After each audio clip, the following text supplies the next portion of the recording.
Այսինքն կարելի ասել ես ճիշտ եմ հասկացել, չէ՞, որ վաղը 10 եպիսկոպոսները հոգևոր միտինգ են հրավիրել Մայրաթոռում։ Կյանքում չէի պատկերացնի, սա նույնիսկ ամենավատ երազում չէի կարող տեսնել։ Սենց ամոթ, սենց ամոթանք, սա աներևակայելի է, սա ոչ միտեղ չտեղավորվող բան է։ Ես ուղղակի խղճում եմ ձեզ, ես ուղղակի ընդհանրապես չեմ էլ ուզում պատկերացնել, թե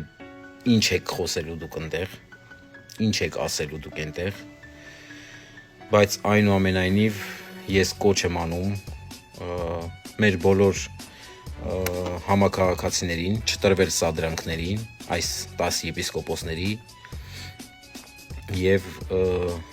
Մայրաթոռի վրա չգնալ, որովհետեւ իհարկե 10 եպիսկոպոսների պատիժը Աստծո մոտ ավելի բարձր է լինելու, ավելի բարդ է լինելու, քան աշխարհիկներին է, բայց այնուամենայնիվ վստահաբար պատժվելու եք Աստծո կողմից։ Դուք էլ չէ ձեր սերունդներն են պատժվելու։ Եթե դուք Մայրաթոռում միտինգի գնացիք։ Իսկ նորմալ adekvat մարդկանց ես խորհուրդ կտամ